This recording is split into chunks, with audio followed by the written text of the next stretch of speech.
নমস্কার বন্ধুরা, stock market এডুকেশনে আপনাদের স্বাগত। আমরা শুরু করেছি দুপুরবেলা 12টা থেকে 1টা 1:30 অব্দি ইউটিউব লাইভে থাকা। এই ইউটিউব লাইভে থেকে এই যে আজকের নিফটির যে মুভমেন্ট, আমরা কিন্তু লোককে বোঝাতে পেরেছি যে কি সাপোর্ট রেজিস্ট্যান্স ব্রেক করলে এটা এইভাবে সম্ভব। আমরা কিন্তু ইউটিউব লাইভে ছিলাম। এটা তো এখন নয়, বিকেল বেলা। এইটা অনেক আগেই কিন্তু গতকাল এবং মার্কেট চলাকালীন বিভিন্ন সময় রয়েছে, বিভিন্ন প্যাটার্ন রয়েছে, সেগুলো দেখে, সেগুলো আমাদের এডুকেশনের পর্ব, সেগুলো দেখে এরকম ব্লক করে রাখলে সেখান থেকে আপনি দেখুন ঠিক নিফটি এতটা গেছে, ওখান থেকে ছুঁয়ে পড়েছে, যখন এই মেজর রেজিস্ট্যান্স থেকে ভাঙলো তখনই কিন্তু নিফটি একটা বাই এলো এবং এখান থেকে প্রায় 800 থেকে প্রায় 300 পয়েন্ট, পুরো 300 পয়েন্টের রান এটা কিন্তু আজকে দিয়েছে। আজকে নিফটি 395 পয়েন্ট প্লাসে বন্ধ আছে এবং সেন্সেক্স 1200 পয়েন্ট প্লাসে বন্ধ আছে, ব্যাংক নিফটিও প্রায় 550 পয়েন্ট প্লাস।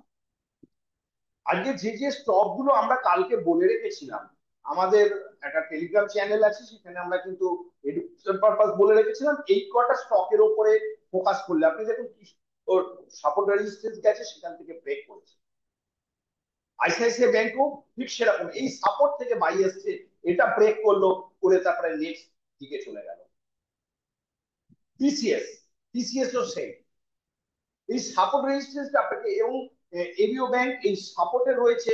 এই সাপোর্টটা ভাঙলে হয়তো নিচে চলে আসবে, কিন্তু এখনো সাপোর্টটা ভেঙে সেভাবে ক্লোজ দিতে পারে। কোলপ্যান, the first candle closing above the panel, এই প্যানেলটার উপরে যদি ফার্স্ট বারটা ক্লোজিং দেয়, তাহলে তার হাইয়ের উপরে আপনি যদি বাই নেন, তাহলে সেখান থেকে আপনি দেখুন রানটা কতটা হয়েছে।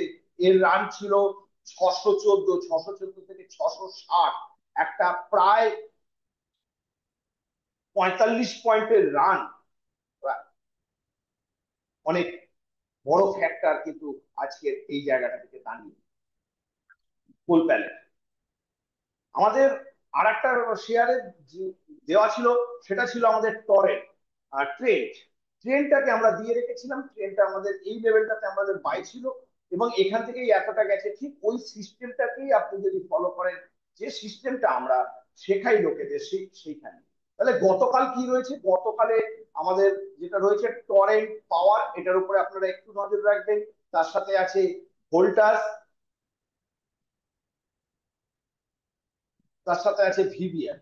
এগুলো আমরা লাইভ মার্কেটে, আপনারা থাকবেন, আমরা লাইভ মার্কেটে দেখিয়ে দেবো যে কিভাবে এগুলোকে প্রেডিকশন করে কিভাবে কি করতে হয়। এবারে একটু চলুন না নিফটি এবং ব্যাংক নিফটির পরের পরিস্থিতি আমরা একটু দেখে নিই। নিফটি তো এতটা উঠলো, নিফটি উঠেছে, নিফটি একদম টপ রেজিস্ট্যান্সে দাঁড়িয়ে রয়েছে কিন্তু। এবং আপনারা যদি ডেইলি ক্যান্ডেলেও দেখি, সেই ডেইলি ক্যান্ডেলেও কিন্তু একটা আহ উপরের জায়গাতেই নিফটি কিন্তু দাঁড়িয়ে রইল। এই যে টোটাল পজিশনটা একটা ইনডিসিশন জোনের মধ্যে চলছে নিফটি। আমরা যদি 1 আওয়ার্স এ করি, তাহলে নিফটির ক্ষেত্রে কিন্তু একটা, এই যে মুভটা দিয়েছে একদম ঠিক এই টপ রেজিস্ট্যান্সটা ছুঁয়ে কিন্তু নিফটি পড়ে গেল। এই ব্যাংক নিফটি, সরি, এটা ব্যাংক নিফটির ক্ষেত্রে। এবং নিফটির ক্ষেত্রে দেখুন ঠিক এইখান থেকে যে ফরমেশনটা বাই হয়েছে। এবং আমরা যদি ডে এর ক্ষেত্রে দেখি, সেই ডে এর ক্ষেত্রেও কিন্তু নিফটি মোটামুটি এই রেজিস্ট্যান্সটাকেও ব্রেক করতে পেরেছে। এরপরে যে রেজিস্ট্যান্সটা আছে 25,260, 25,260-এর পরেই কিন্তু নিফটি নেক্সট যে লেভেল, মানুষ ভাবছে পড়ে যাবে পড়ে যাবে, নিফটি কিন্তু নেক্সট যে লেভেল 26,000টাকে ছুঁতে হয়তো যেতে পারে। আমরা এই শেয়ারটাকে আমরা বাই দিয়েছিলাম আজকে, ঠিক এইখানটাতে একটা বটম ফরমেশন করেছিল। এবং আমরা যদি এখানটাকে একটু লাইন চার্টের মাধ্যমে দেখি, তাহলে কিন্তু একটা বটম ফরমেশন করে সমস্ত রেজিস্ট্যান্স ভেঙে দাঁড়িয়েছিল ঠিক 4,506, এই সমস্ত রেজিস্ট্যান্সটা ভেঙে যেখানে দাঁড়িয়েছিল, সেখান থেকে আমরা যে বাইটা নিয়েছি।